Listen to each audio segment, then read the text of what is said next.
தேவனாகிய கர்த்தர் உங்கள் அனைவரையும் ஆசீர்வதிப்பாராக.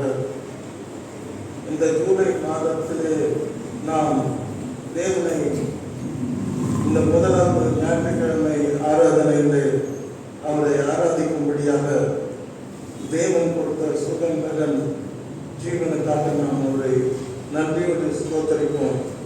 அருமையானவற்றை உலகத்தில் பார்க்கும் பொழுது எங்கு பார்த்தாலும் மரணங்கள், கொலைகள், தற்கொலைகள், விபத்துக்கள், ஆபத்துக்கள், அழிவுகள், இதுதான் இந்த உலகத்திலே இப்பொழுது நம்மை சுற்றி நடந்து கொண்டிருக்கிற நிகழ்ச்சியாக நாம் பார்க்கின்றோம். ஆனால் கர்த்தர் நம்மை எல்லா தீமைக்கும் விலக்கி காத்து இந்த நாளில் கூட நல்ல சுகத்தையும் பலத்தையும் ஜீவனையும் கொடுத்து அவருடைய சமூகத்திலே வந்து அவரை தொழுது கொள்ளுகின்ற பாக்கியத்தை கொடுத்ததுக்காக நாம் அவரை நன்றியோடு ஸ்தோத்தரிப்போம். நாம் நிற்பதும் நிர்மூலமாவதும் தேவனுடைய கிருபை மாத்திரமே.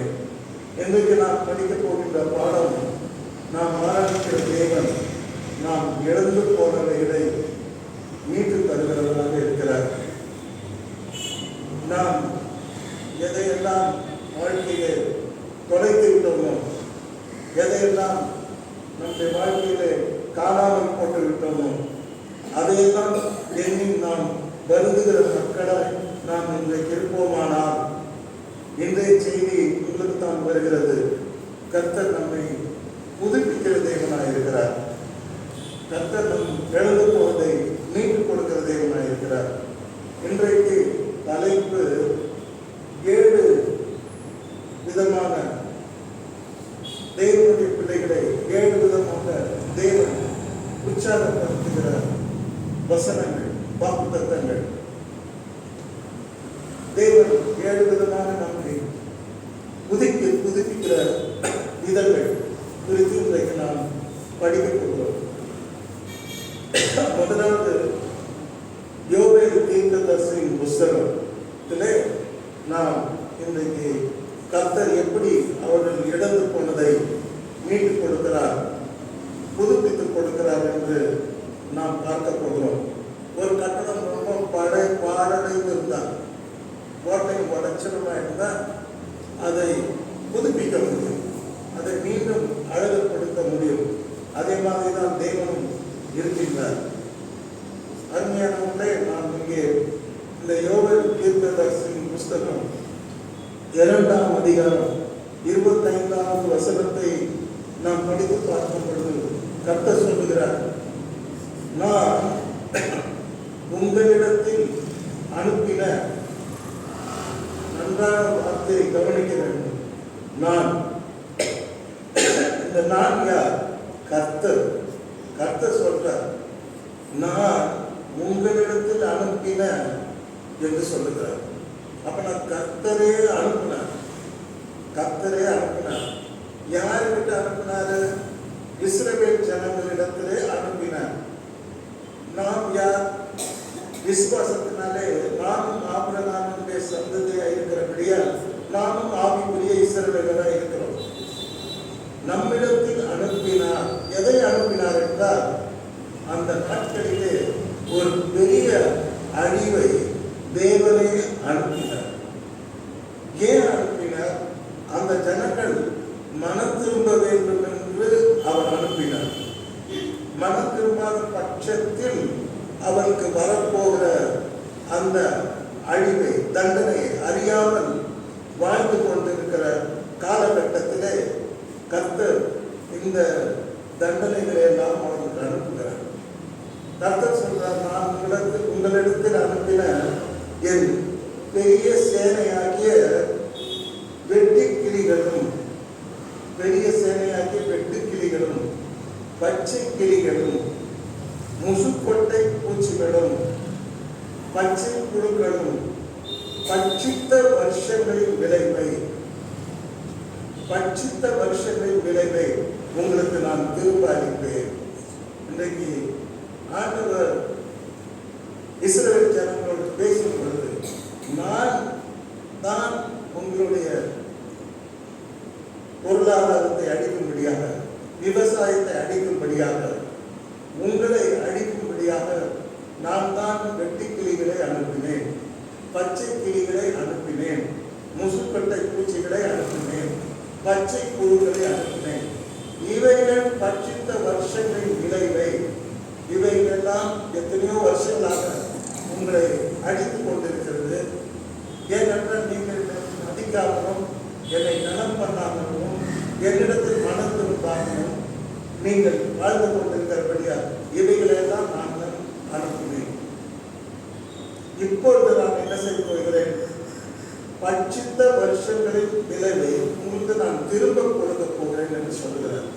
அதாவது இத்தனை வருஷம் உங்களுக்கு ஏற்பட்ட எல்லா இழப்பையும் நான் திரும்ப தரப்போகிறேன். அப்போ இதிலிருந்து என்ன நாம் பார்க்கிறோம் என்றால், கர்த்தர் யூத ஜனங்களுக்கு இந்த 12 தீர்க்கதரிசிகளை குறித்து படிக்கும் பொழுது நான் ஒன்றை பார்த்து ஆச்சரியப்பட்டேன். என்னன்னா, ஒவ்வொரு தீர்க்கதரிசி என்ன சொல்றாங்கன்னா, மனம் திரும்ப. அதாவது தேவனையே அறியாத ஒரு மனுஷன் மனம் திரும்புது, அது வேற மனம் திரும்ப. இது விசுவாசிகளே மனம் திரும்ப சொல்றாரு. இஸ்ரவேல் ஆவிக்குரிய இஸ்ரவேலர்களாக திருச்சபை மக்களையே கர்த்தர் மனம் திரும்ப சொல்றார். மனம் திரும்பலன்னா ஒரு தண்டனையை அவர் அனுப்புகிறார். அந்த தண்டனை தான் 3 அதிகாரம் இங்க இருக்குது. மொத்தமா பார்த்தா 73 வசனம் இருக்குது. 73 வசனத்தை கொண்டு 3 அதிகாரம் யோபேல் தீர்க்கதரிசியில எழுதப்பட்டிருக்கிறது. 1ஆம் அதிகாரம் 2ஆம் அதிகாரம் 11ஆம் வசனம் வரைக்கும் பார்த்தீங்கன்னா தேவன் அனுமதிக்கும் அழிவை குறித்து நீங்கள் படிக்கலாம். நீங்கள் வீட்டில் போய் படிச்சு பாருங்க. 1ஆம் அதிகாரத்தை தொடங்கி 2ஆம் அதிகாரம் 11ஆம் வசனம் வரைக்கும் தேவன் அனுமதிக்கும் அழிவு. 2வது பகுதியை பார்க்கும்போது 2ஆம் அதிகாரம் 12ஆம் வசனம் 17 முதல் படிக்கும்போது இஸ்ரவேல் ஜனங்கள் உபவாசித்து ஜெயித்து மனம் திரும்புகிற ஒரு நிகழ்ச்சியை பார்க்கலாம் இந்த புத்தகத்தில். 3வது 2ஆம் அதிகாரம் 18 27 வரை கர்த்தர் மீண்டும் இஸ்ரவேல் ஜனங்களை ஆசீர்வதிப்பதை பார்க்கலாம். அதாவது பட்சித்த வருஷங்களுக்கு பதிலாக அவர் ஆசீர்வதிப்பதை பார்க்கலாம். 2ஆம் அதிகாரம் 28 முதல் 32 வரை ஆவியானவர் கூற்றப்படுவதை குறித்து முன்னறிவித்தார். வாலிபர் மேலும் கன்னிகை மேலும் முதியவர்கள் மேலும் யாவர் மேலும் என் மாம்சமான யாவர் மேலும் என் ஆவி ஊற்றுவேன் என்று அவர் முன்னறிவிக்கின்ற தீர்க்க தரிசன வார்த்தைகளை பார்க்கலாம். 3ஆம் அதிகாரம் 1 முதல் 17 வசனங்களில் கர்த்தர் நியாயம் தீர்க்கிறவராக, நியாயத்தை பலிக்கிறவராக நாம் பார்க்கலாம். 3ஆம் அதிகாரம் 18 வசனம் தொடங்கி 21ஆம் வசனம் வரைக்கும் கர்த்தர் அவர்களை ஆசீர்வதிக்கிறதை பார்க்கலாம். அவர்கள் மனம் திரும்பின போது அவர்களை அவர் ஆசீர்வதிக்கிறதை நாம் பார்க்கலாம். அருமையானவர்களை கர்த்தர் சொல்கிறார், இது உங்களை பட்சித்த வருஷங்கள், வெட்டி கிளிகள் பட்சித்த வருஷங்கள், பச்சை கிளிகள், முசுக்கொட்டை பூச்சிகள், புழுக்கள் உங்களை பட்சித்த, உங்கள் விளைச்சலை பட்சித்த வருஷங்களுக்கு பதிலாக உங்களுக்கு நான் பட்சித்த வருஷங்கள் விளைவை இரட்டத்தனையான உங்களுக்கு நான் திரும்பி தருவேன் என்று ஆண்டவர் சொல்கிறார். அருமையானவர்களே, கர்த்தர் நம்மை புதுப்பிக்கிற தேவனாக இருக்கிறார். நாம் இழந்து போனதை மீட்டு கொடுக்கிற தேவனாக இருக்கிறார். நாம் எதை இழந்து போய் வேணாலும் இருக்கலாம். நாம் சுகத்தை இழந்திருக்கலாம், பலத்தை இழந்திருக்கலாம், சமாதானத்தை இழந்திருக்கலாம், சந்தோஷத்தை இழந்திருக்கலாம், நிறைய சத்துருக்களால் நம்முடைய நிம்மதியை இழந்திருக்கலாம், நம்முடைய பொருளாதாரத்தை இழந்திருக்கலாம். நாம் இழந்து போன நிறைய காரியங்கள் நம்முடைய வாழ்க்கையில நிச்சயம் இருக்கும். அதுக்கெல்லாம் ஒரே காரணம் கர்த்தர் சொல்றாரு, நீங்க மனம் திரும்பணும் அப்படின்னு சொல்றாரு. மனம் திரும்பினீங்கன்னா நான் உங்களை ஆசீர்வதிப்பேன் என்பதுதான் யோபேல் தீர்க்கதரிசியுடைய தீர்க்க தரிசனம். அருமையானவர்களே, யோபேல் தீர்க்கதரிசி இஸ்ரவேல் ஜனங்களை பார்த்து அவர் சொன்ன வார்த்தை, பரிசுத்த உபவாச நாளை ஏனீர்கள், உபவாசம் பண்ணுன்னு சொல்லி கொடுத்தார். நீங்க மனம் திரும்புங்க, ஆனா உபவாசம் பண்ணுங்க, பரிசுத்த உபவாச நாளை நியமிங்கள், விசேஷித்த ஆசிரியப்பை கூட்டுங்கள், விசேஷமான கூட்டங்களை கூட்டுங்கள், மூப்பரையும் தேசத்தின் குடிகளையும் தேவனாகிய கர்த்தருடைய ஆலயத்திலே கூடி வர செய்யுங்கள். ஏன்னா நிறைய பட்சிக்கப்பட்டிருக்கிறது, நிறைய தேசம், உங்க தேசமே இழப்பின் தேசமாக இப்பொழுது இருக்கிறது.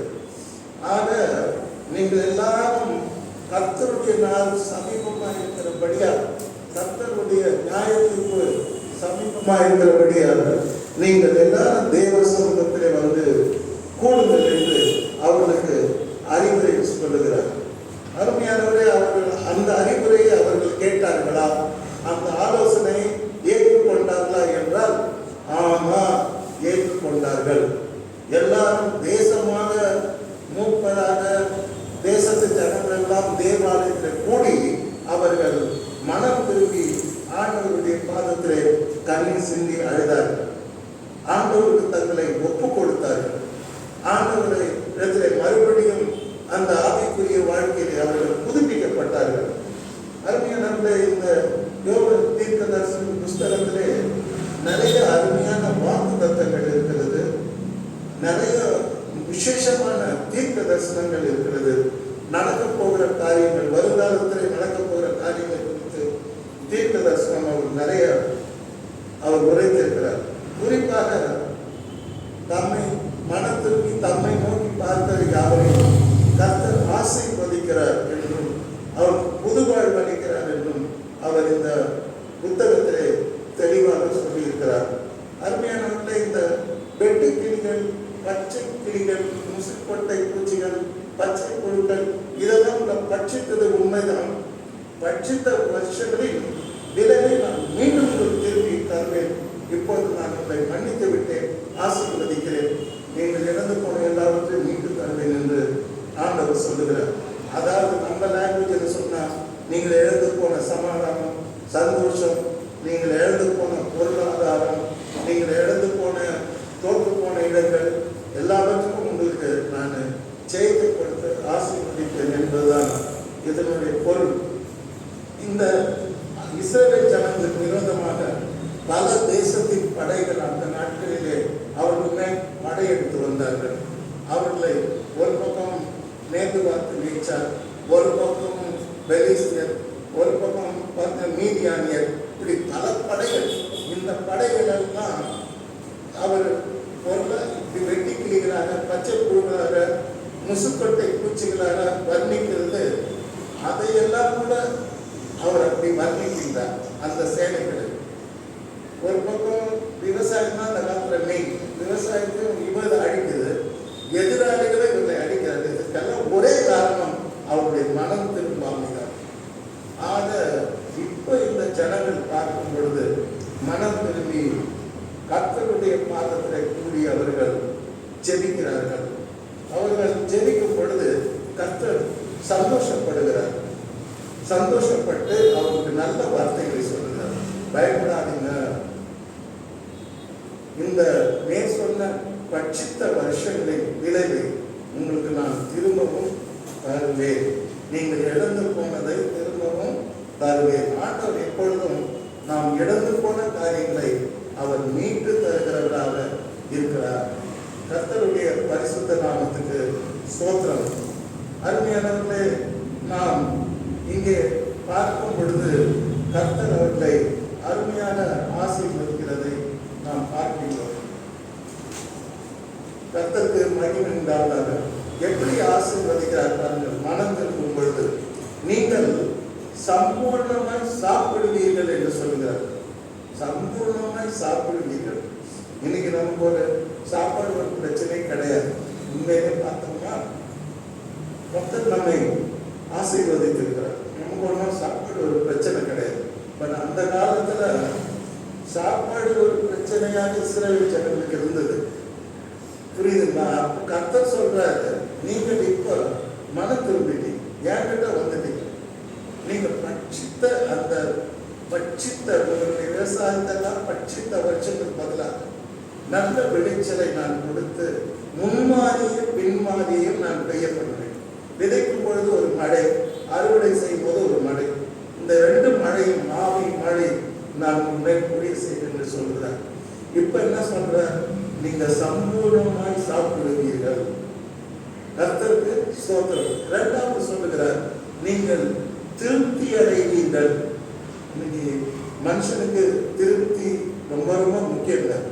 சாட்டிஸ்பேக்ஷன் எவ்வளவுதான் இருந்தாலும் திருப்தி இல்லாத இருக்கிறது ஒரு சாபம். ஆசீர்வாதங்கள் என்னன்னா, போதும், நான் திருப்தியா இருக்கிறேன், எனக்கு நல்ல புருஷன், நல்ல மனைவி, அழகான குழந்தைகள், நல்ல வேலை, நல்ல சம்பாத்தியம், நல்ல சபை, நல்ல போதகர், எனக்கு நல்ல ஆண்டவர், கடவுள் என்னை ஆசீர்வதித்திருக்கிறார், என்னை கைவிடவில்லை, என்னை விட்டு விலகவில்லை. இந்த திருப்தி இல்லாதவங்க ஒரு சாப்பிட்டு சில பேர் பார்த்தீங்கன்னா என்ன கொடுத்தாலும் சரிங்க, அவங்க குறை சொல்லுவாங்க, அவங்க திருப்தியே ஆக மாட்டாங்க. என்ன பண்ணாலும் சரி அவங்க சாட்டிஸ்ஃபை பண்ணவே முடியாது. இவர்கள் எல்லாம் நன்றி கெட்டவர்கள் கூட்டத்தை சேர்ந்தவர்கள். நன்றி கெட்ட ஒரு மனிதனை யாராலுமே திருப்தியாக்க முடியாது, நன்றி உள்ள மனிதனை திருப்தியாக்க முடியும். ஆக இப்பொழுது கர்த்தர் கொடுக்கிற ஆசீர்வாதம், திருப்தி உள்ள வாழ்க்கை கடவுள் கொடுக்கிற ஆசீர்வாதம். நீங்கள் சம்பூர்ணமாய் சாப்பிடுவீர்கள் என்பது கடவுள் கொடுக்கிற ஆசீர்வாதம். மூன்றாவது சொல்லுகிறார், நீங்கள் உங்களை அதிசயமாய் நடத்தி வந்த தேவனை துதிப்பீர்கள்.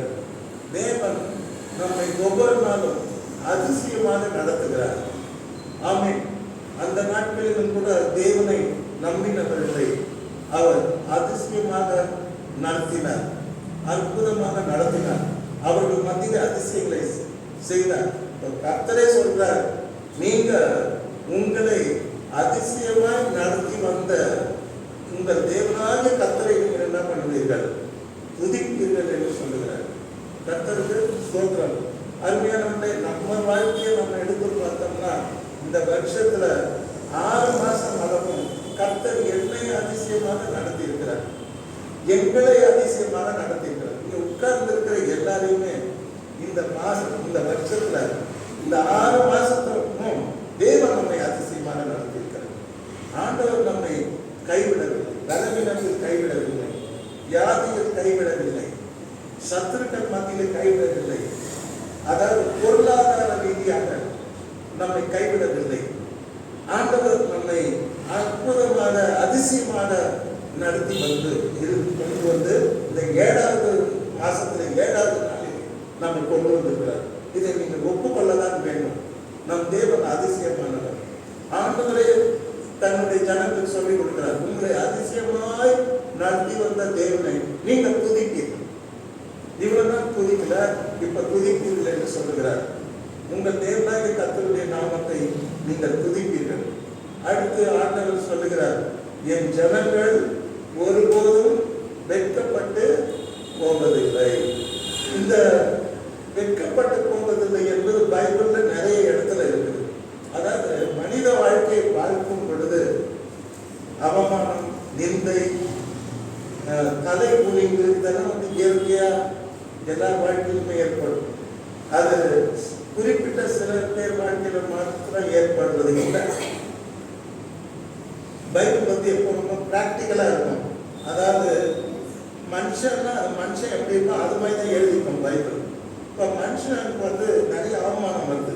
ஒரு ஆபீஸ்ல வேலை செய்யணும், அந்த இடத்துல கூட நமக்கு ஒரு அவமானம் வரும், அந்த இடத்துல கூட நமக்கு ஒரு வெட்கப்பட்டு போகிற ஒரு சூழ்நிலைகள் வரும். ஆனா கர்த்தர் தன்னுடைய பிள்ளைகளை பார்த்து சொல்கிறார், என் ஜனங்கள் ஒருபோதும் வெட்கப்பட்டு போவதில்லை. நான் இஸ்ரவேலின் நடுவிலே இருக்கிறவர், நான் உங்கள் மத்தியிலே இருக்கிறேன், ஆகினால் நீங்கள் ஒருபோதும் வெட்கப்பட்டு போவதில்லை. 2 முறை இந்த வார்த்தை, நீங்கள் வெட்கப்பட்டு போவதில்லை என்கிற வார்த்தை இந்த வசனத்திலே சொல்லப்படுகிறது.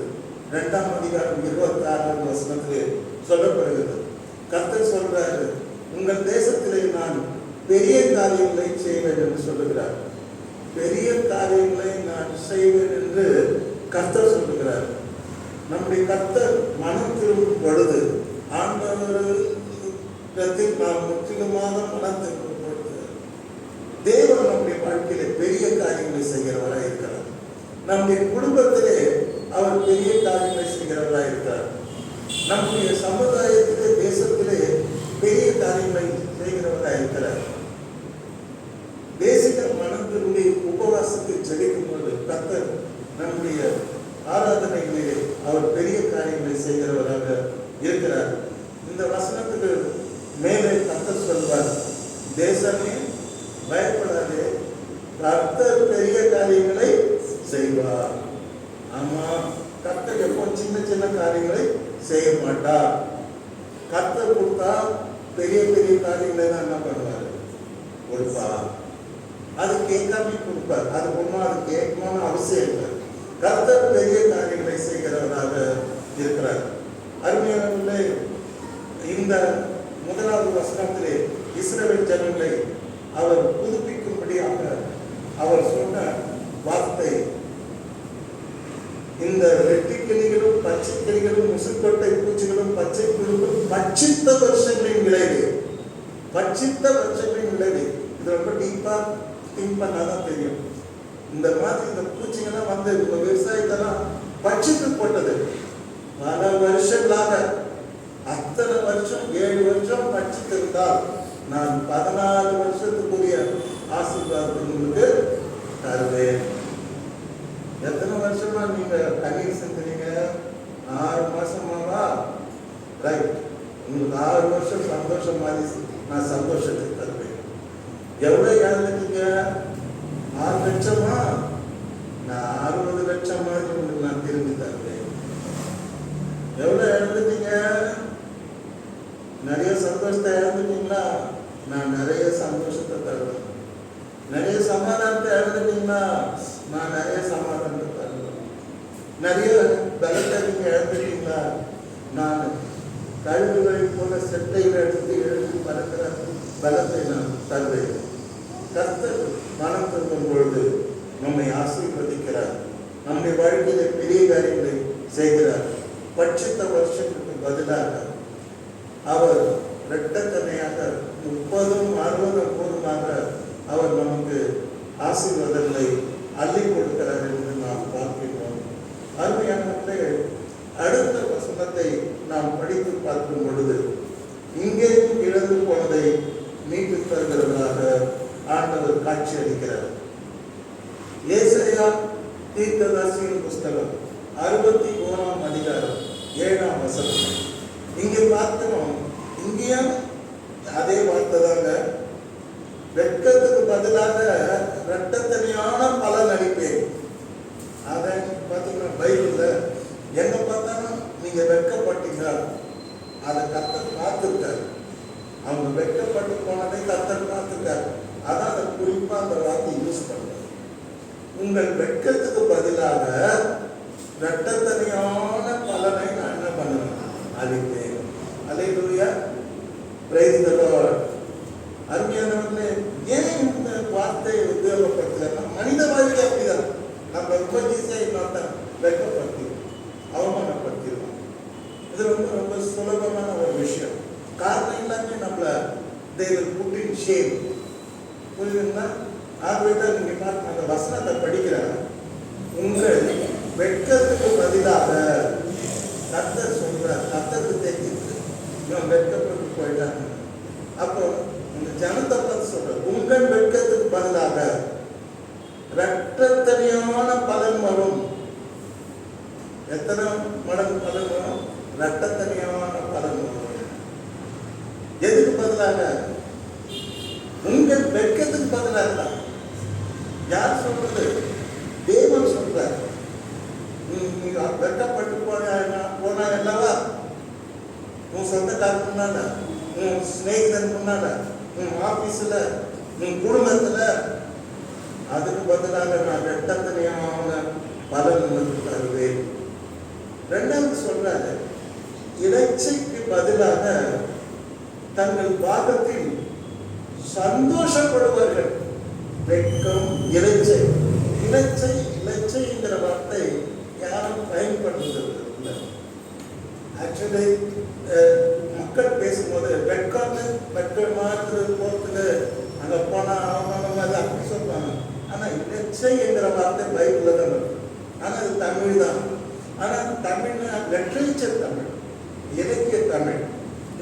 எலிஜினா என்னன்னு எனக்கு தெரியல. நான் டிக்ஷனரி நானே பார்த்தேன். அப்படின்னா என்னன்னு பார்த்தா இதுவும் ஒரு அவமானம் தான். உன் அவமானத்துக்கு பதிலாக நான் என்ன பண்ணுவேன்னா, தங்கள் பாகத்தை சந்தோஷப்படுவார்கள் பிள்ளைகள் சொல்லுவேன். லட்சைக்கு பதிலாக கர்த்தர் நமக்கு சந்தோஷத்தை தருவார். பல பேர் சேர்ந்து ஒரு மனிதனை நிந்திக்கும் பொழுது, அவமானப்படுத்தும் பொழுது, அதுதான் இலச்சை. கர்த்தர் என்ன சொல்றேன்னா, அது நிமித்தம் உனக்கு நான் பெரிய சந்தோஷத்தை நான் வந்து கொடுப்பேன். அன்றைய இஸ்ரவேல் ஜனங்கள் தேசமாக அவர்கள் இலச்சை அடைந்தார்கள். அவர்களுக்கு சொல்லுகிறார், தங்கள் பாகத்தில் சந்தோஷப்படுவார்கள் என்று சொல்லுகிறார். வெட்கத்துக்கு பதிலாக பலன் அளிப்பேன், லட்சை அடைந்ததற்கு பதிலாக உங்கள் பாகத்திலே நான் பெரிய சந்தோஷத்தை நான் கட்டளையிடுவேன் என்று சொல்லுகிறார். இழந்து போன சந்தோஷத்தை மீண்டும் தருகிறார். இழந்து போன பலனை மீண்டும் தருகிறார்.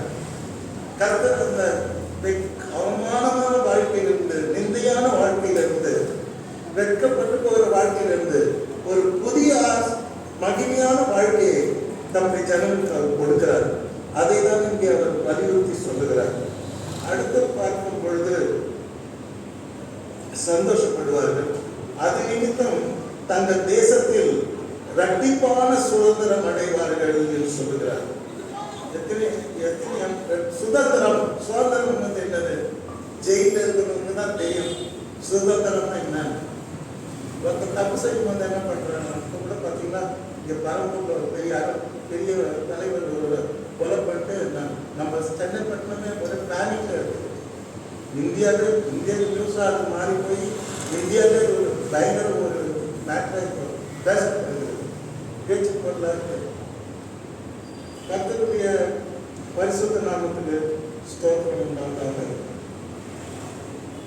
அது இந்த தேசத்தில் இரட்டிப்பான சுதந்திரம். சுதந்திரம்ங்கிற வார்த்தை யாருக்கு தெரியும்னா, ஜெயில போகணுங்கிறது. ஒருத்தன் தப்பு செய்தா பூச்சைன்னு போட்டுருவாங்க, அவனை ஜெயிலில் போட்டுருவாங்க, சிறையில் போடுறான். அவன் மீண்டும் எந்த வேலையும் செய்ய முடியாது. அவனை போட்டு கூட்டிடுவாங்க, இல்லை கையில் விலங்கு போட்டுருவாங்க, காலில் விலங்கு போட்டுருவாங்க. அதாவது சுதந்திரம் என்றால் என்ன என்பதுன்னா, எந்த கட்டுப்பாடும் இல்லாமல் நாம் சந்தோஷமா இருக்கிறது தான். அல்லேலூயா. எதுவும் என்ன கட்டல, எந்த கட்டம் இல்லை, எந்த சிறையும் இல்லை. I am free bird. அல்லேலூயா. நம்ம தேசமே சிறைப்பட்டு இருந்தது. யாருக்கு? வெள்ளக்காரங்க. சும்மா நின்று இருந்தோம்னா துப்பாக்கியில் சுட்டான். டயர் போது ஒரு பெரிய அதிகாரி ஜாலியர் வாலாபாக் படுகொலை அப்படின்னாங்க. அதெல்லாம் படிச்சிங்கன்னா ரொம்ப கண்ணீர் சிந்த வேண்டியதாக. சும்மா கூடியிருந்த மக்களை துப்பாக்கியில் சுட்டான். அவன் குற்றவாளின்னு இங்கிலாண்டில் நியாயம் தீர்த்தாங்க, தூக்கு போட்டாங்க. அதுவே நம்மளே சுதந்திரம் இல்லாத காலத்தில் மக்கள் கொல்லப்பட்டார்கள், மக்கள் வந்து சிறைப்படுத்தப்பட்டார்கள். இல்லை, ஒரு பாவம் மாறியாதான் ஜெயிலில் போடப்பட்டார். ஆகவே சுதந்திரம் என்பது நான் யாருக்கும் அடிமை இல்லை. அல்லேலூயா. I am free bird. ஜாலியாக இருக்கிறேன். அல்லேலூயா. கர்த்தருக்கு ஸ்தோத்திரம். நான் யாருக்கும் அடிமை இல்லை. சந்தோஷம் எது தெரியுங்களா? யாருக்குமே அடிமையாக இருக்கிறார். இப்போ நான் வந்து ஒருத்தர்கிட்ட 10 லட்சம் கடன் வாங்கிட்டா நான் ஒரு அடிமை. 10 லட்சம் கொடுக்குற வரைக்கும் நான் அடிமை தான். வந்து அவன் அடிக்கடி வருவான், நான் பார்த்து பயப்படுவேன். ஐயோ வந்துட்டாங்க, நான் என்ன சொல்றது? ஆனா யாருக்குமே கடன் இல்லைன்னா நான் ஃப்ரீயா இருக்கேன். I am happy. அல்லேலூயா. அல்லேலூயா. பாவம் செய்கிற எவனும் பாவத்துக்கு அடிமையா இருக்கிறான், சாத்தானுக்கு அடிமையா இருக்கிறான், மனிதனுக்கு அடிமையா இருக்கிறான், ஒரு நோய்க்கு அவன் அடிமையா இருக்கிறான். சிறை இருப்பு இதெல்லாம் மனுஷனை அரசு பண்ணி சீக்கிரமா. ஆண்டவர் சொல்ற 18 வருஷம் கட்டி இந்த பூமியை சாத்தானுடைய கட்டை நான் அவிழ்க்கக்கூடாதா, முடிக்கக்கூடாதா? ஏன் இப்ப சிறைப்படுத்தி இருக்கிறது சாத்தான்னு சொல்லி 18 வருஷம் கட்ட உடைப்பார். உடைச்ச உடனே அவன் ஃப்ரீ ஆயிட்டு நிமிந்து கத்தரை மகிழ்ப்படுத்தும். அல்லேலூயா. நான் யாராலும் கட்டப்படவில்லை. I am a free bird. அல்லேலூயா. சுதந்திரமா நம்ம வாழறோமா? அதான் வாழ்க்கை. அந்த சுதந்திரமா வாழற வாழ்க்கையை கர்த்தர் இஸ்ரவேல் ஜனங்களுக்கும் நமக்கும் தருவேன்னு சொல்றார். நித்திய இரட்டிப்பான சுதந்திரத்தை அடைவார்கள். ஒரு சுதந்திரம் என்ற இரட்டிப்பான சுதந்திரத்தை அவர்கள் அடைவார்கள். இன்னைக்கு எத்தனை பேர் மனிதர்கள் இன்னொரு மனிதர்களால் அடிமையாக்கப்பட்டு சுதந்திரம் இல்லாம வாழலாம். இது இந்தியாவில் நிறைய நடக்குது, புரியுதுங்களா?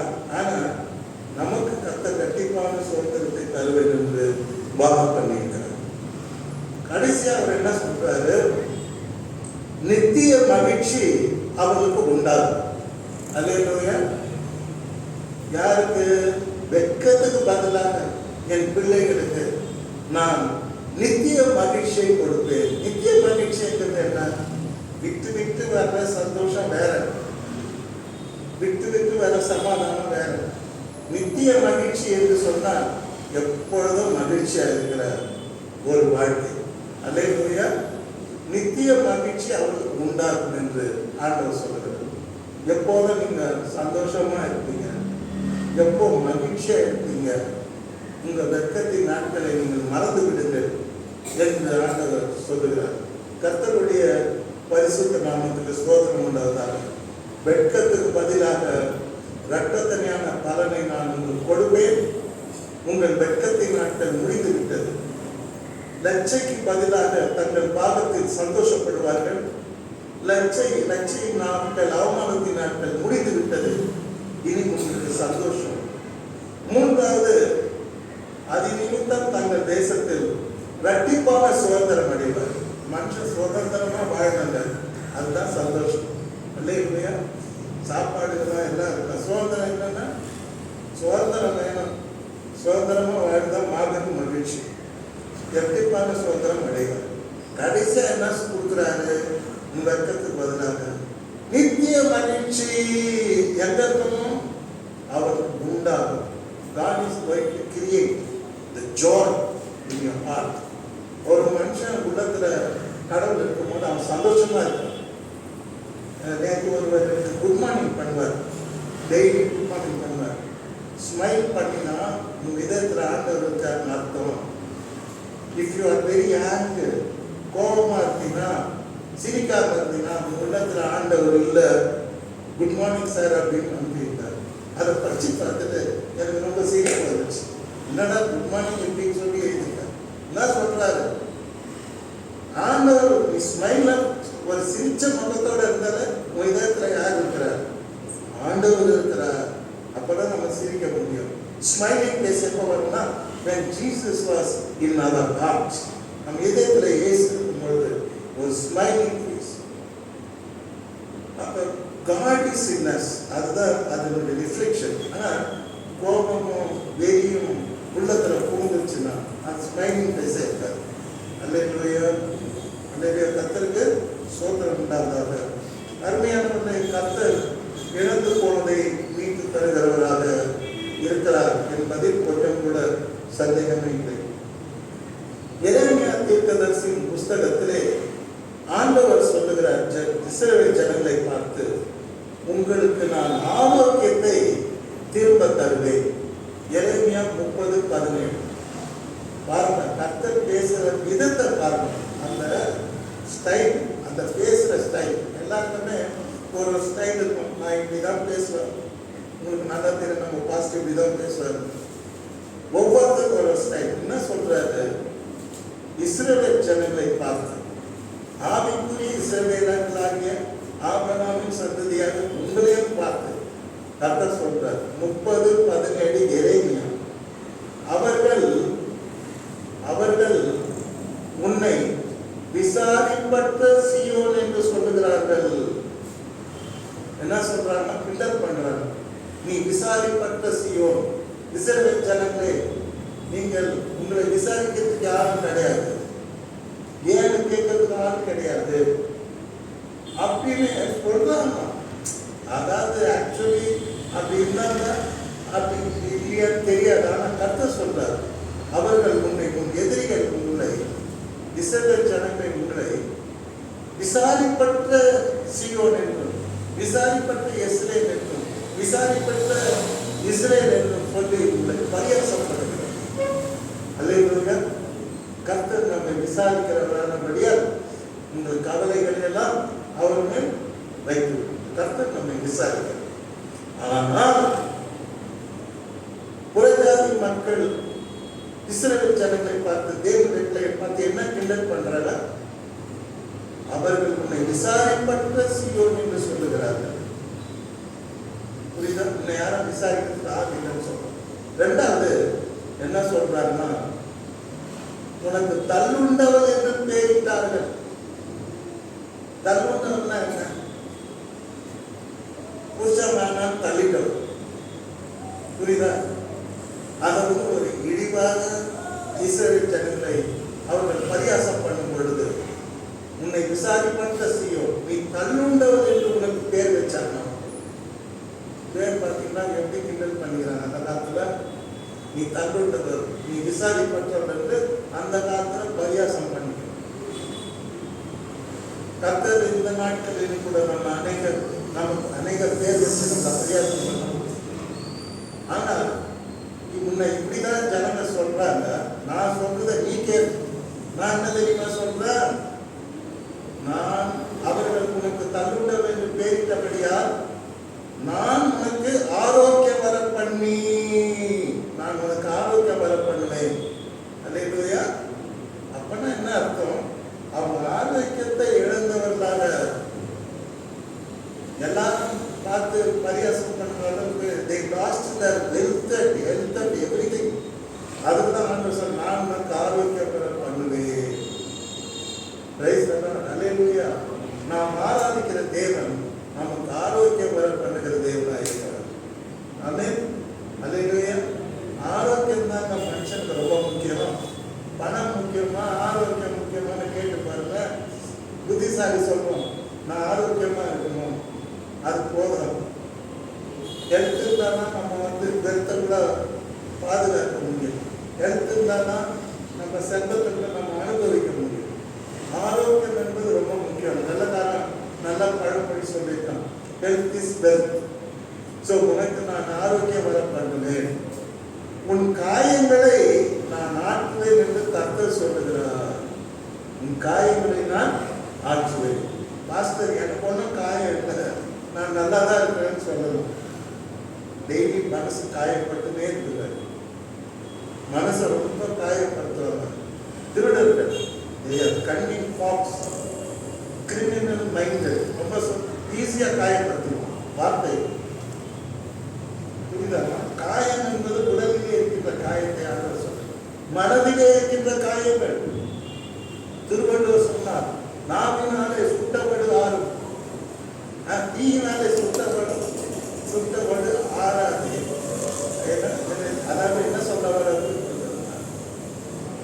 நாவினால் சுட்டு ஆறிடும், தீயினால் சுட்ட புண் ஆறிடும், ஆனால் நாவினால் சுட்ட புண் ஆறாம். நல்லா தெரியும், வரமாட்டேன். புரியுதுங்களா? தீயினால் சுட்ட புண் ஆறிடும், ஆனால் நாவினால் சுட்ட புண் ஆறாது. இப்ப என்ன பண்றாங்க? இந்த மென்டல் ஆக்டிங் எப்படி வருதுன்னா, இந்த வார்த்தைகள், குடும்பத்துல பேசுற வார்த்தை, சமுதாயத்துல பேசுற வார்த்தை, ஆபீஸ்ல பேசுற வார்த்தை, இதெல்லாம் மனசை என்ன பண்ணிடுது? காயப்படுது. இன்னைக்கு உலகத்துல பார்க்கும்போது சில பேர் சாதாரணமான ஒரு வார்த்தை அப்படியே சும்மா பட்டை குத்துற மாதிரி கேட்டீங்கன்னா மனசெல்லாம் காயமாயிடும். மனசெல்லாம் காயமாயிடும். மனசு ஆரோக்கியம் இருக்காது.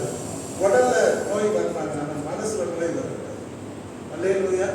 உடல் நோய் தாங்கிடலாம். வயிற்று வலி வரலாம், கழுத்து வலி வரலாம், முட்டு வலி வரலாம், என்ன காயங்கள் உடல்ல வரலாம், ஆத்திடலாம். நல்ல மருத்துவம் இப்போ இருக்குது. என்ன காயம்? ஆனால் மனதிலே இருக்கின்ற அந்த காயங்களை ஹர்ட் பண்ணப்பட்டது மற்ற வார்த்தைகளால், சொல்லால், சூழ்நிலைகளால் காயப்பட்ட அந்த மனதை ஆண்டவர் பார்க்கின்றார். அல்லேலூயா. சொல்றார், நான் உனக்கு ஆரோக்கியம் பண்ணி உன் காயங்களை ஆற்றுவேன் என்று கர்த்தர் சொல்லுகிறார். மனதின் காயங்கள். உடல் நோயாளி ஆகலாம், ஆனால் மனநோயாளி ஆகக்கூடாது. அல்லேலூயா. இன்னைக்கு நிறைய பேர் பார்த்தீங்கன்னா மனநோயாளி மாதிரி தான் இருக்காங்க.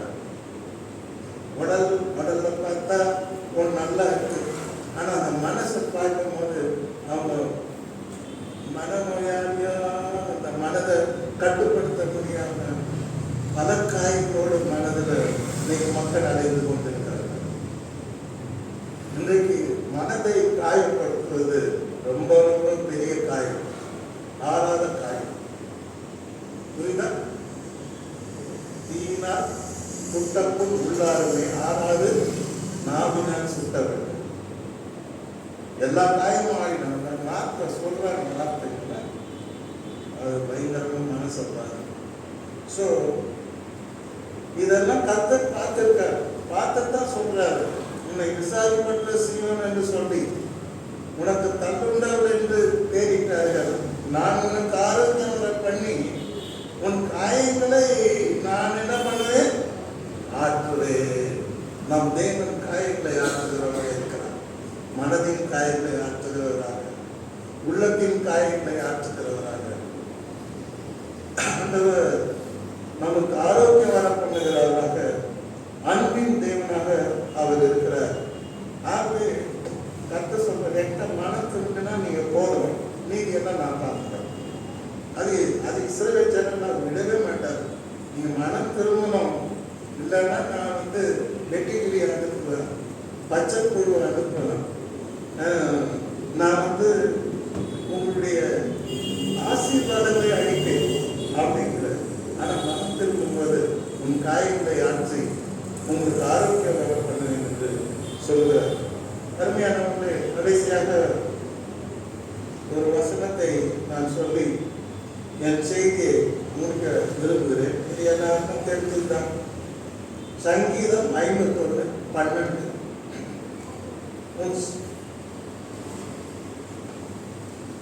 உமது ரட்சணியத்தின் சந்தோஷத்தை திரும்பவும் எனக்கு தந்து, திரும்பவும் எனக்கு தந்துங்கிறார். திரும்ப தரணுன்றார். அப்பனா ஏற்கனவே கொடுத்தது எங்க போச்சு, எங்க வச்சுட்டார். உமது ரட்சணியத்தின் சந்தோஷத்தை திரும்பவும் எனக்கு தந்து உற்சாகமான ஆவி என்னை தாங்கும்படி செய்யும். அல்லேலூயா. அப்பனா என்ன அர்த்தம்? ரட்சிப்பின் சந்தோஷத்தை இவர் எங்கேயோ தொலைத்து விட்டார், பத்சேபாவிடம் தொலைத்து விட்டார். அதான் உண்மை. இப்ப உபவாசித்து அவர் ஜெபிக்கிறார், தன்னுடைய பாவங்களை உணர்ந்து ஜெபிக்கிறார், தன்னுடைய குற்றங்களை உணர்ந்து ஜெபிக்கிறார். நான் கடந்து போன பாதை தவறான பாதை என்பதை அவர் ரொம்ப ஃபீல் பண்ணி ஜெபிக்கிறார். அப்ப அவர் கேட்கிறார், பழைய ரட்சணிய சந்தோஷத்தை, நான் இழந்து போன ரட்சணிய சந்தோஷத்தை எனக்கு திரும்பவும் எனக்கு கொடுக்கணும் ஆண்டவர், திரும்ப தந்து. அருமையானவர்களே, தேவன் நம்மை மன்னிக்கும் பொழுது, தேவனிடத்திலே நாம் மனம் திரும்பும் பொழுது அந்த பரலோக சந்தோஷத்தை தேவன் நமக்கு தருகிறார். நிச்சயமா நம்ம உள்ளத்துல ஒரு சந்தோஷம் இருக்கும். நீங்க ஆண்டவர்கிட்ட மனம் திரும்பி பேசி பாருங்க, அவர் பாதத்துல இதயத்தை ஊற்றி பாருங்க, உங்க இதயத்துல ஒரு பரலோக சந்தோஷம். யாருமே இருக்க வேண்டாம், நீங்க சந்தோஷமா இருப்பீங்க. யாருடைய ஃப்ரெண்ட்ஷிப் வேணாம், நீங்க சந்தோஷமா இருப்பீங்க. தன்னிலே தேவனோடு அவர் சந்தோஷமா இருப்பீங்க. அப்ப இவர் அந்த வாழ்க்கையில அனுபவிச்சவர் அந்த சந்தோஷத்தை இவர் தொலைத்திருக்கிறார். ஏன்? வழி தப்பி போன காரணத்தினால், அவர் செய்த பாவத்தினால் அந்த ரட்சணிய சந்தோஷத்தை அவர் இழந்து விட்டார். இப்போ அவர் யோசித்து பார்க்கிறார், ஐயோ பெரிய தப்பு செய்கிறேன், நான் என் ரட்சணிய சந்தோஷத்தை நான் இழந்துட்டேன், அதை நான் திரும்பவும் பெற வேண்டும் என்று முழங்கால் படிட்டு உபவாசித்து பாவ அறிக்கை செய்து 7 நாள் பாஸ் பண்ணி கேட்கிறாரு, உமது ரட்சணியத்தின் சந்தோஷத்தை திரும்பவும், வார்த்தை பார்க்க திரும்பவும் எனக்கு தந்து, திரும்ப எனக்கு வேணும். I want to be happy with my God. நான் கர்த்தரோட சந்தோஷமா இருக்கணும், கர்த்தரோட சந்தோஷமா இருக்கணும். எனக்கு அந்த ரட்சணிய சந்தோஷத்தை திரும்ப தாங்க. இப்ப இல்லை என்கிட்ட, என் பாவத்தை மன்னிச்சு என் இதே நேரம் உன் பிரசன்னத்தால் நடத்தி ரட்சணிய சந்தோஷத்தை எனக்கு திரும்ப தந்து, அடுத்து இன்னொன்று கேட்கிறார் பாருங்க, உற்சாகமான ஆவி என்னை தாங்கும்படி செய்திருக்கும். என்ன ஆவி கேட்கிறாரு?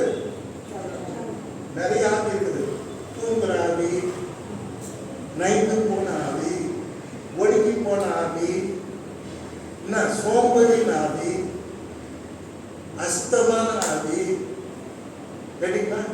ஆனா இவருக்கு அது புரிஞ்சு போச்சு. நம்ம உற்சாகமா இல்லைங்கிறது புரியுது அவருக்கு. மனுஷன் பாருங்க, ரட்சண சந்தோஷம் இல்லைன்றதான் புரிஞ்சு அதை மீண்டும் அவர் பெற்றுக்கொள்ளுகிறார். ரட்சண சந்தோஷத்தை திரும்ப தந்து உற்சாகமான ஆவி என்னை தாங்கும்படி செய்யும். எனக்கு என்ன வேணும்? உற்சாகம் வேண்டும். அல்லேலூயா. ஆமென். இன்னைக்கு உற்சாகம் இருக்குதா? காசு இருக்குது, பணம் இருக்குது, கார் இருக்குது, பங்களா இருக்குது, பர்சனாலிட்டி இருக்குது, படிப்பு இருக்குது, பட்டம் இருக்கிறது, எல்லாம் இருக்குது, ரொம்ப சந்தோஷம். ஆனா உற்சாகமாக இருக்கிறாயா?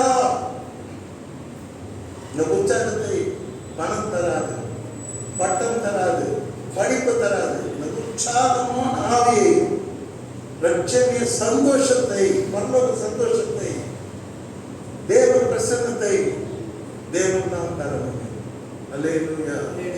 அப்போ திரும்பி தேவன் அவருக்கு கொடுக்கிறார். என்னத்தை கொடுக்கிறார்? ரட்சணிய சந்தோஷத்தை கொடுக்கிறார். உற்சாகமான ஆவியை ஆண்டவர் மறுபடியும் அவருக்கு கொடுக்கிறார். ஆகவேதான் 103வது சங்கீதத்திலே சொல்லுகிறார், என் ஆத்துமாவே கர்த்தரை ஸ்தோத்திரி, என் முழு உள்ளமே அவருடைய பரிசுத்த நாமத்தை ஸ்தோத்திரி. என் ஆத்துமாவே கர்த்தரை ஸ்தோத்திரி, அவர் செய்த சகல உபகாரங்களையும் மறவார். உன் அக்கிரமங்களை எல்லாம் கர்த்தர் என்ன பண்ணாரு? மன்னிச்சாரு. உன் நோய்கள் எல்லாம் என்ன பண்ணாரு? குணமாக்கினாரு. உன்னை இரக்கங்களினாலும் கிருபையினாலும் என்ன பண்ணாரு? முடிசூட்டினாரு. தகப்பன் தன் பிள்ளைக்கு இறங்கிறது போல விட்டு எப்போ இறங்குறாரு? கர்த்தர் உனக்கு பூமிக்கு வானம் எவ்வளவு உயரமா இருக்குதோ அவருடைய கிருபை தலை மேல அவ்வளோ உயரமா இருக்கிறது. அல்லேலூயா. பெரிய கிருபை நம் தலையிலே கர்த்தர் வைத்திருக்கிறார். ஆக இவர் இறந்து போன எல்லாத்தையும் நீங்கள் பெற்றுக்கொண்டார். அதுதான் 103 சங்கீதத்தினுடைய வெளிப்பாடு. இப்ப அவர் நச்சின சந்தோஷத்தோடு இருக்கிறார், உற்சாகமான ஆவியோடு இருக்கிறார், இரக்கங்களினாலும் கிருபையினாலும் முடிசூட்டப்பட்டிருக்கிறார். தேவனுடைய பெரிய கிருபை அவர் பெற்றிருக்கிறார். அல்லேலூயா. டெய்லி ஜெபிக்கும் போது 2 பேரும் யோசிப்பேன். உலகமே அழிஞ்சு போச்சுங்க, ஆனா நோவாவுக்கும் கர்த்தருடைய கண்களில் கிருபை கிடைத்தது. என்ன கிடைத்தது? கிருபை. உலகமே அழிஞ்சிச்சுங்க, உலகம் இல்லை. வானத்தை பூமிக்கு தண்ணி மேல ஒரே ஒரு பேழை வருகிறது, அது கிருபையின் பேழை. வேதம் சொல்லுகிறது, நோவா சொல்லல, வேதம் சொல்லுகிறது. உலகத்தை கடவுள் அழிச்சிட்டாரு. ஆனா இப்ப சொல்றாரு, வேதம் சொல்லுகிறது, நோவாவுக்கோ கர்த்தருடைய கண்களில் கிருபை கிடைத்தது. எல்லாம் அழிச்சிட்டாங்க, நோவா அழில. Praise the lord. அல்லேலூயா. உலகத்துல நிறைய சொல்றாங்க, எத்தனை குளிர்ச்சி இச்சி விழுந்துருச்சு. ஒரு அழகான குடும்பம் பார்த்தங்க, பாம்பேல பிக்னிக் போயிருக்காங்க. ஒரு ஃபால்ஸ் நடுவில் போய் நின்று இருக்காங்க விளையாட்டு. திடீர்னு காட்டாற்று வெள்ளம் அப்படி கொட்ட ஆரம்பிச்சு. மொத்தம் அந்த குடும்பத்துல 11 பேர் ஒருத்தர் கட்டி பிடிச்சி நிக்கிறாங்க. இங்கே ஜனம் இருக்குது, இந்த கரையில அந்த கரைக்கு ஜனம் இருக்குது. காப்பாற்ற முயற்சிக்குள்ள அந்த காட்டாற்று வெள்ளம் நல்ல வீசல் தாண்டி குடும்பமா ஒரு 13 பேர் குடும்பமா அப்படியே அடிச்சிருக்கு. இந்த 13 பேர் யாருன்னா பிக்னிக் ஃபால்ஸை பார்க்கலாம், அப்படியே தூங்கிட்டு போயிடுச்சு. கண்ணால பார்த்தேன் நான், நியூஸ்ல பார்த்துட்டீங்களா? நியூஸை பார்த்தாலே ரொம்ப பெருமை. உலகமே ஆயிடுச்சு. ஆனா நோவாவுக்கோ கர்த்தருடைய கண்களில் கிருபை கிடைத்தது. அழகா சொன்னான், கர்த்தருடைய கண்களில் நோவாவுக்கு கிருபை கிடைத்தது. அவன் பிழைத்து கொண்டான். உலகமே அழிஞ்சாலும் நம்ம அழிய மாட்டோம். அல்லேலூயா.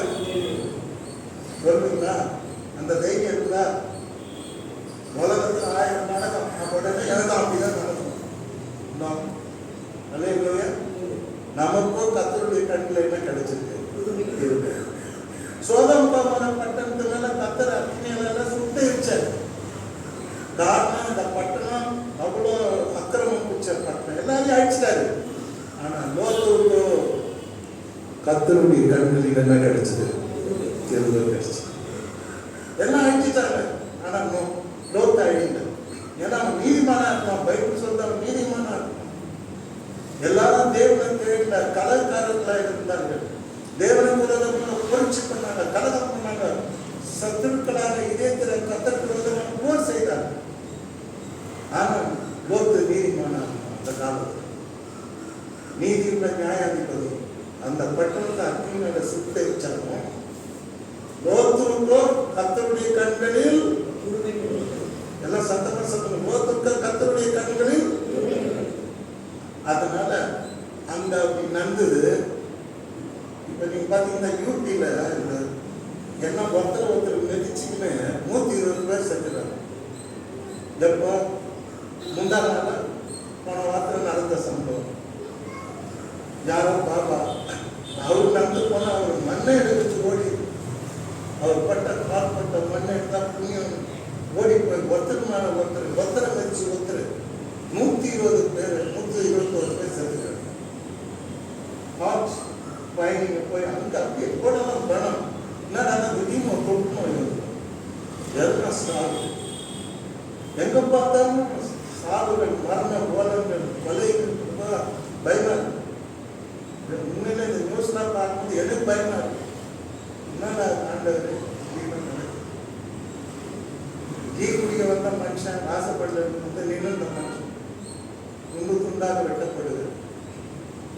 எங்க பார்த்தாலும் பயணம், எங்க பார்த்தாலும் விபத்துகள், ஆபத்துகள், மோசங்கள். ஒரு ஒரு 4 மாடி வீடு திடீர்னு விழுந்துருச்சு. உள்ளாக்கி குடும்பம் மாட்டிடுச்சு, எடுத்து. எங்க பார்த்தாலும் அழிவுகள், ஆபத்துகள், பலாத்துகள். ஆனா நமக்கு கர்த்தருடைய கொல்லம் உனக்கு ஏன் அதை மெதுவா சொல்லுங்க, சந்தோஷமா சொல்லுங்க. கொல்லம் உனக்கு அங்க குறிச்சி விழுந்துருச்சு, நாங்களும் கொஞ்சம் பயமா சொல்லக்கூடாது.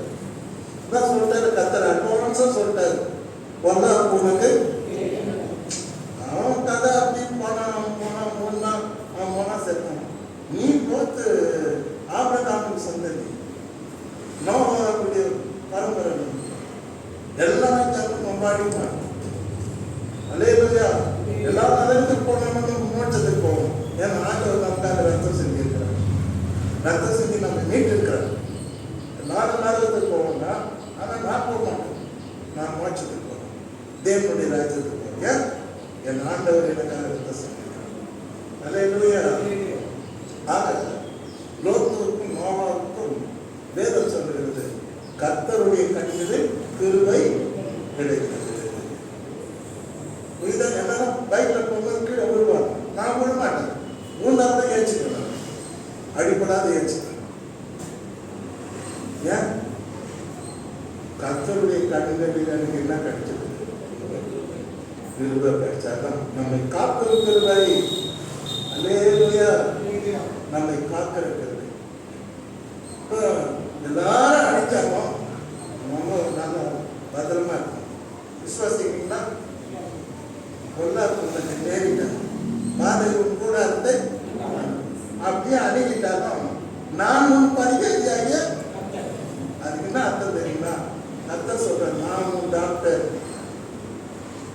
என்னன்னா ஒரு டாக்டர் என்ன பண்ணாங்கன்னா, இந்த கண்ணில் கேன்சர் ஆந்திராவில் நடந்தது. இந்த கண்ணில் கேன்சர் குழந்தை, 16 வயசு குழந்தை சர்ஜரிக்கு போகும்போது இந்த கண்ணை எடுக்கிறதுக்கு பதில் இந்த கண்ணை எடுக்கலாம். நம்ம டாக்டர்னா இப்படிதான் கேட்டீங்கன்னா, ஒரு டாக்டர் ஒரு பொண்ணு சர்ஜரி போயிட்டு வந்து திருப்பி வைக்க வேண்டி வருமா, திருப்பி அதே டாக்டர் கிட்ட போயிடுது. அப்புறம் இது இன்னொருதான் மேட்டர்னு சொல்லிட்டு எக்ஸ்ரே எடுத்து பார்த்தா டாக்டருக்கு ஆப்ரேஷன் பண்ணும்போது லிவர் பக்கம் சிசரை உள்ள வச்சு தைச்சிட்டாங்க. சிசர் கிளீனா எக்ஸ்ரேல தெரியுது. அப்புறம் இன்வெஸ்டிகேட்டர் டிகிரின்னு ஒரு பத்திரிகை அப்படியே உயிரோட அந்த எக்ஸ்ரே போட்டாங்க. இதுதான் நம்ம டாக்டர். ஆனா நம்ம டாக்டர் கிங் டாக்டர். ராஜாதி ராஜா, கத்தாதி கர்த்தா, தேவாதி தேவன், ஒருவராய் அதிசயங்களை செய்கிறவர். நான் உன் மரியாதையாக அப்படியே வியாதி பண்ணிட்டாலும் கவலைப்படாதீங்க. அதுக்குள்ள அவ்வளோதான், நான் போயிட்டேன், பொழுதோட போயிடுவேன். என்ன நல்ல மாதிரி அடக்கம் பண்ணிடுப்பா புள்ளகிட்ட சொல்றேன். என்ன ரோட்ல போட்டுவார் புள்ள, நல்ல போய் தான் பண்ணுவாரு. இன்னும் அவசரம்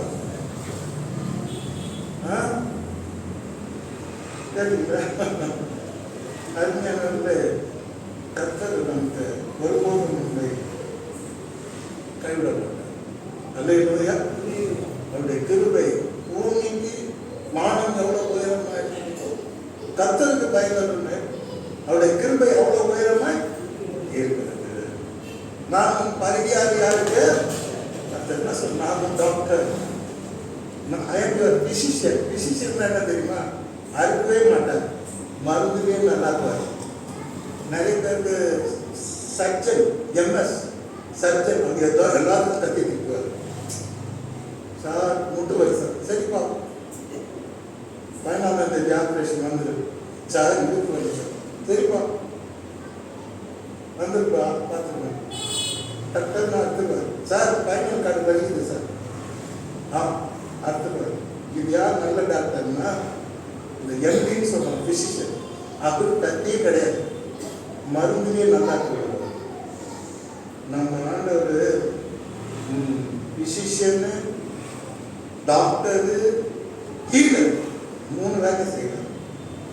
பிசிஷியனாக இருப்பாரு, ஹீலராக இருப்பாரு, டாக்டராக இருப்பாரு. இது நம்ம வைத்தியம் பார்ப்போம். நம்புறீங்களா? நம்ப மாட்டீங்களா? நம்புறீங்களா? ஆமா சொல்றாரு, நம்மளா அவரே சொல்றாரு, நாம் பரிகாரியாக கர்த்தர். சில சப்தம் நம்மளே சொல்லிக்க வேண்டியதான். நாங்க பாஸ்டர் கிரியன். சில பேர் தெரியாது, தெரியாத மாதிரி ஜனங்க இருந்ததுனா தான் கர்த்தரே வந்து சொல்லிக்கிறாரு. நான் என்ன பத்தி தெரியாத ஏன் பயப்படுறேன்? எகிப்தியர் வர பண்ணின வியாதிகளுக்கு ஒன்றே உங்களுக்கு நான் வர பண்ண மாட்டேன். நான் உங்க பரிகாரியாக கர்த்தர். நோய் வந்துச்சுன்னு பயந்துடாதீங்க, நான் வைத்தியம் பார்க்குறேன்றாரு. பார்க்க மாட்டாரா? மருந்து போட்டோம் பார்ப்பார், மருந்து போடாதே பார்ப்பார். எஸ்ஐகே ராஜாவுக்கு என்ன சொன்னார்? அத்தி பழைய அடையை கொண்டு வந்து முதுகில் போடுவேன். கேன்சருக்கு என்ன மாதிரி மருந்து கர்த்தர் சொல்றாரு. விவசாயத்துக்கு அப்புறம் என்ன பண்றாங்க? அத்தி பழத்தை கொண்டு வந்து அதில் ஏதோ ப்ராசஸ் பண்ணி அவர் முதுகில் 10 போடுறாங்க. அந்த காலத்தில் 10 போடுறாங்க, 10 போடுறாங்க. சூப்பராக நல்லாயிட்டார். இந்த ஆயுசு நாட்களை 15 வருஷம் நான் என்ன பண்ணுவேன் கூப்பிடுறேன். கேட்க 15 வருஷம் நான் கூப்பிடுறேன். ஜாலியாக சந்தோஷமா பி ஹாப்பி. காலையில் எங்கள் பேத்தி வர எங்கள் வீட்டுக்கு ஃபஸ்ட்டு வார்த்தை சொல்லணும், be jolly, be happy. No mummy, mummy has not with me. Mummy 5 மணி தான் ஜாலியாக இரு, ஓ டிவி பாரு, செல்போன் பாரு, ஸ்கூட்டர் எடுத்து விடு, டான்ஸ் ஆடு, யாரும் கேட்க மாட்டோம். Be happy, jolly. Mummy no mummy, mummy has not with school, mummy will come back by 5 o'clock. Be jolly. அதுக்கு வந்து முதல் சொல்கிறேன் வார்த்தை பி ஹாப்பி. அருமையான நம்ம சந்தோஷமா கர்த்தர் சொல்ற, நான் பரிகாரியாக கர்த்தர். கேட்டீங்களா? எத்தனை பேர் இன்னைக்கு மனசு கஷ்டத்தோட வந்திருப்பீங்க? பாஸ்டர் எனக்கு இது சரிங்களா, அது சரி, ஒன்றும் கவலைப்படாதீங்க. அது பாடியில் இருக்கணும், அதெல்லாம் கர்த்தர் பார்த்துப்பார். அல்லேலூயா. God, the Lord will take care of you. கர்த்தர் பார்த்துப்பார். விசுவாசிக்கிறீங்களா? காலையில் ஒரு கம்ப்ளைண்ட் என் பேத்தி வந்து சொல்லுது, எங்கள் மம்மி சொன்னாங்க, நான் சொன்னேன் என்னை நீ வந்து அடிக்க வர, நான் போய் தாத்தா கிட்ட சொல்லுவேன். ஐ டோன்ட் கேர் அப்படின்னு சொல்லி இருக்கிற அந்த பொண்ணு. அது வந்து என்கிட்ட சொல்லுது, என்னான்னு தாத்தா உங்ககிட்ட சொன்னா கூட சொல்லு, ஓ ஐ டோன்ட் கேர் சொல்கிறேன். ஐ பிடிச்சிட்டு வா வந்து அடி வந்து ஸ்கூலில் திட்டு, ஐ சீக்கிரம் வந்து அப்புறம் விசாரிச்சப்ப பார்த்தா லாப் சாந்தார் ஏன் டோன்ட் கேர்னு சொன்னார். மரியாதை சே சாரி சாரின்னா சந்தோஷமா அம்மா பார்த்து செஞ்சுட்டு அருமையானவர்களை கத்தர் பார்த்துக்குவார். கத்தர் பார்த்துக்குவார். அதுல என்ன சந்தேகம் இருக்குது? கத்தர் பார்த்துக்குவார் தான். கத்தர் குணமாக்குவார் தான். நோய் வந்துட்டாலும் குணமாக்குவார், வராமல் தடுப்பார், ரெண்டும் பண்ணுவார். அல்லேலூயா. கத்தர் எப்படி வேணா செய்வார். புரியுதுங்களா? கத்தர் நல்லவர் என்பதை ருசிக்க பாருங்கள். நம்பிக்கை இருக்கிற மனுஷன் பாக்கியம். ஆகவே கத்தர் நாம் இழந்து போன அந்த ரட்சின சந்தோஷத்தை திரும்ப தந்து உற்சாகமான ஆவி நம்மை தாங்கும்படி செய்கிறார். Be happy. கத்தருக்குள் சந்தோஷமா இருப்பதே உங்கள் பலம். உங்க பலம் என்ன? What is your strength? Bank balance எனக்கு 60 லட்சம் இருக்கு, 1 கோடிக்கு மேல இருக்கு. சந்தோஷம் சார், அது பலன் கொடுக்காது. கர்த்தருக்குள் சந்தோஷமா இருப்பதே உங்கள் வாய் தாக்கு வாய் மூலியம் நீங்கள் வாய் தாக்கு. கர்த்தருக்குள் சந்தோஷமா இருப்பதே உங்கள்